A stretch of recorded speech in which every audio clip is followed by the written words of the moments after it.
Welcome to the next chapter. In this video, we will cover tears.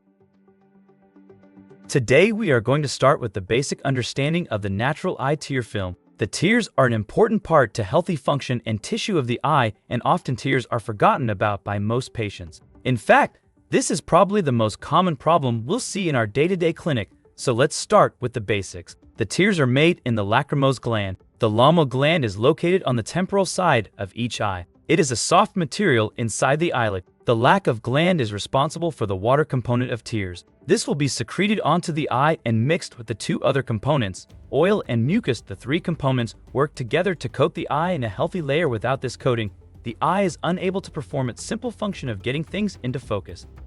Once the tears have done their job, they will then be removed from the eye surface through the puncture. The punctum is an opening on both the upper and lower eyelids. The punctum then joins the inner tubings on both the upper and lower eyelid to create the nasolacrimal system. Tears move down the tubes into a sac and then into the nose. This is why you get a runny nose when you cry.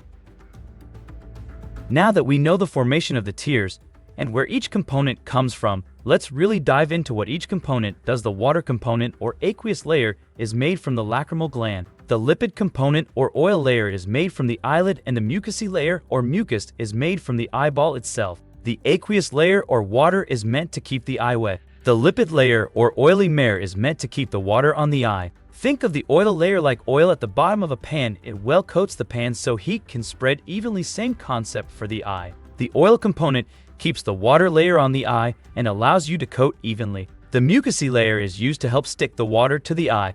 Now, as we all age, the lipid layer is most frequently changed. This means that the water and mucus are still made, but they don't work well enough. A patient's eye will start to feel irritated, and the vision will often blur, particularly during activities like reading or staring at the road for too long.